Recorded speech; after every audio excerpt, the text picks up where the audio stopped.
So today we will discuss how the slave economy hindered the South's ability to industrialize and develop. It may seem strange to critique slavery from an economic perspective, as pretty much everyone today would agree that slavery was wrong purely on a moral basis. The endeavor is useful, however, because if you show the slave economy was not beneficial for the majority of whites, it forces you to ask how the minority was able to get the majority to uphold the system despite their best interest. So the North was experiencing massive industrial changes during this time period. The Northern economy was booming due to an influx of many new technologies and ideas. The development of new machinery led to increased production in factories. Since these factories started to really expand, people shifted from rural areas to urban areas to get jobs in these factories. Not only were people from within the country moving to these urban areas, but immigrants were coming from Ireland, Germany, England, and many other European countries. The population of the entire country nearly doubled during the time period, and this was mostly just because of the North. With the population increasing, social classes started to become more apparent in the United States. There was a clear working class, middle class, and the capitalists. The capitalist class owned the factories and were the ones who benefited the most from this time period. The capitalist class prioritized money, generally, which wasn't a good thing for the working class. Some of the factories were not cared for much, since that would require maintenance and money, which led to dangerous workplaces for the workers. The capitalist class also realized that they could get cheaper labor out of children. This began a wave of political and social reform movements because of these terrible working conditions. The Triangle Shirtwaist Factory fire was a big catalyst to the beginning of this reform. After events like this, labor unions were set in place to protect workers from dangerous working climates and reduce the amount of child labor. Another con to the industrialization of the North led to massive industrialization led to environmental harm. The air and water was slowly becoming polluted from industrialization as the use of fossil fuels increased. Natural resources also started to deplete increasingly during industrialization. The exponential increase of industrialization to today harmed the environment, but this was the start of it. On the flip side, since the North was a large hub of economic success, most of America's banking and financial centers resonated there. The majority of the coal, iron, and gold reserves were located in the North. With the increase in the population of domestic goods in America, the country was less dependent on imported goods, which cut spending on foreign imports. This inevitably benefited the economy. The exponential growth of technology was also a large topic of this era. The electrical engine, steamboat locomotive, and spinning jenny were all invented. Transportation became easier because of some of these inventions, resulting in production becoming a lot smoother. The fascinating thing about industrialization is that its growth since then hasn't stopped. Since simple factory machines are now highly advanced robotic machines that do the work on a way higher level. Ironically, industrialization in the North created jobs in comparison to modern industrialization, which is replacing jobs. Industrialization was a world-changing era that not only forever impacted the United States, but also the world.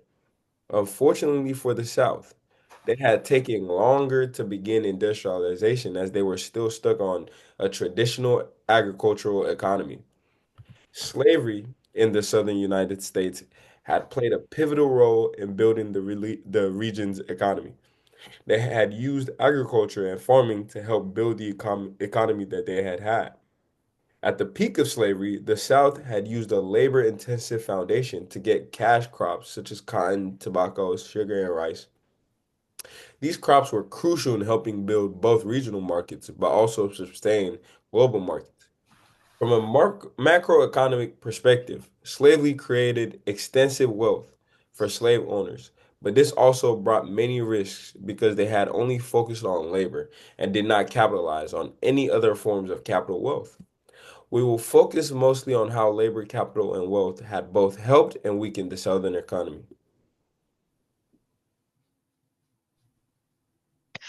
The labor that was used to build the South had come all from using slaves or forcing people into slavery.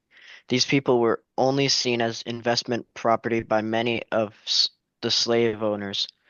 With this newly founded source of labor, they have minimized the amount of wages that they had to pay, while also being to not only use better crops but also get a return on investment from the slaves that they had bought. This was useful when crops such as cotton were on the rise. Many plantation owners bought cotton gins to increase the amount of cotton that they were able to produce, but also they were able to produce and sell them at a fast pace. Looking at this on a larger scale, cotton has fueled many southern states when it came to exporting their cotton. Many larger plantations distributed their cotton all over the world and became richer in the process. However, this was only true for large plantations. The wealth disparities in the South led smaller plantations to not have the same land or capital as many others. This created significant wealth and socioeconomic disparities. Moving on to capital investments, many of the southern states had treated slaves as their property.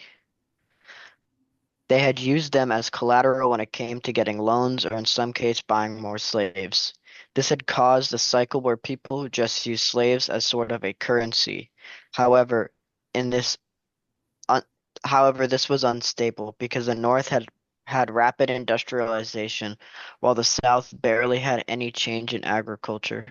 Looking at this from a macroeconomic standpoint, many southern states lacked a diverse portfolio compared to the North, leading to a lack of education and skills development, which also played a role in the slow modernization of the South to this day. Moving on, well, the South had a lot of economic consequences from slavery. The slave economy created use and wealth for many of the larger plantation owners and left many of the smaller ones and anybody else in debt. Looking at this from a macroeconomic standpoint, many Southerners weren't innovating, as the majority of the South didn't have the resources to do so or to sustain itself. The macroeconomic impact of slavery made the South more and more unsustainable as it progressed post-war. The economy was built on the forced labor, and the only economic growth were the crops that the plantation had grown.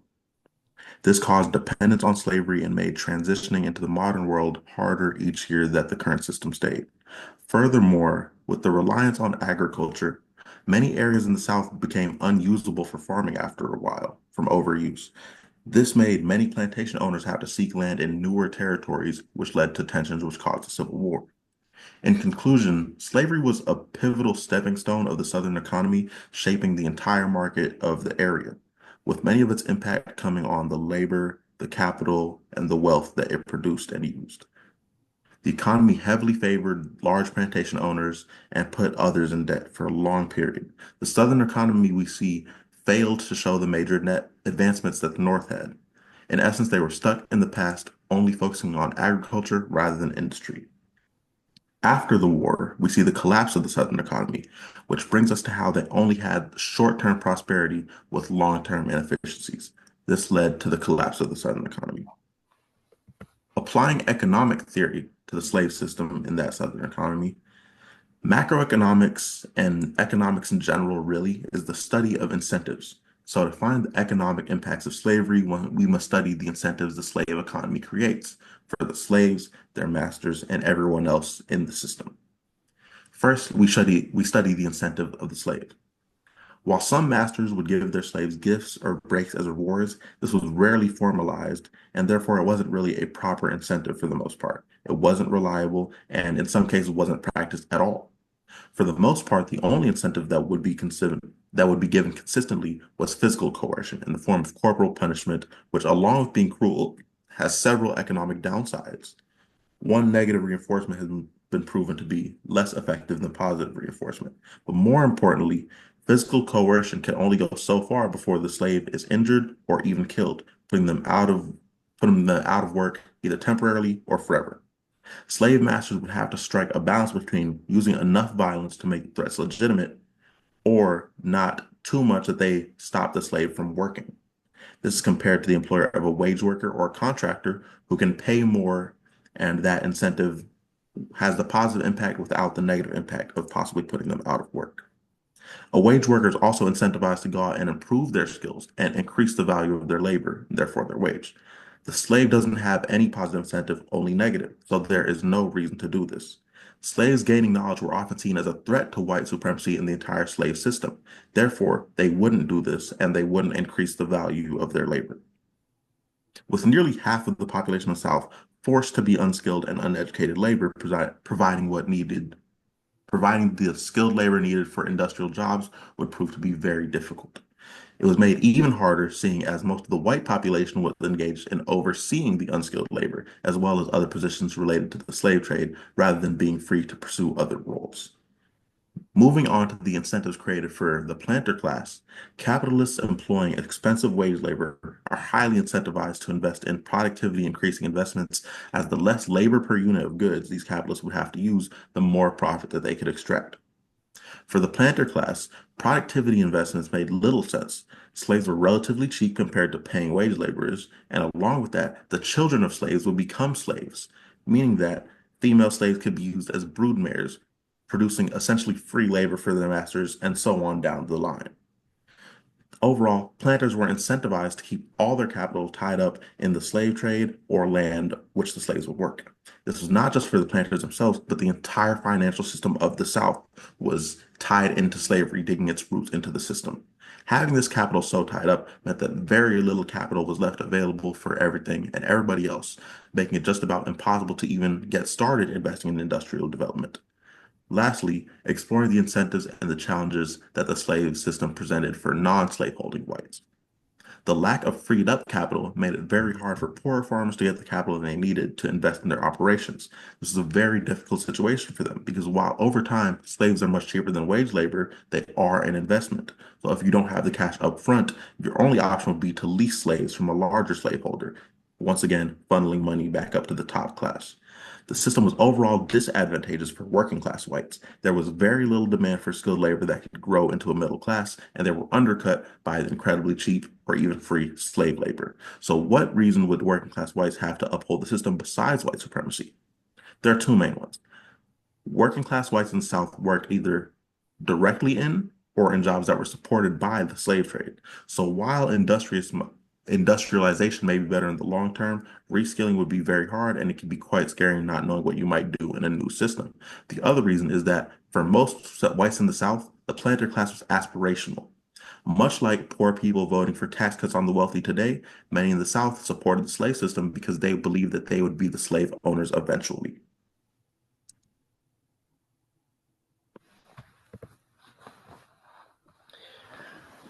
Conclusion. The planter class, being greatly benefited by the system, had not the will, and everyone else, without the needed capital, had not the way to industrialize and develop the Southern economy, leaving the South in a vicious cycle that took centuries, even past the slave economy's end, to break from. Thank you.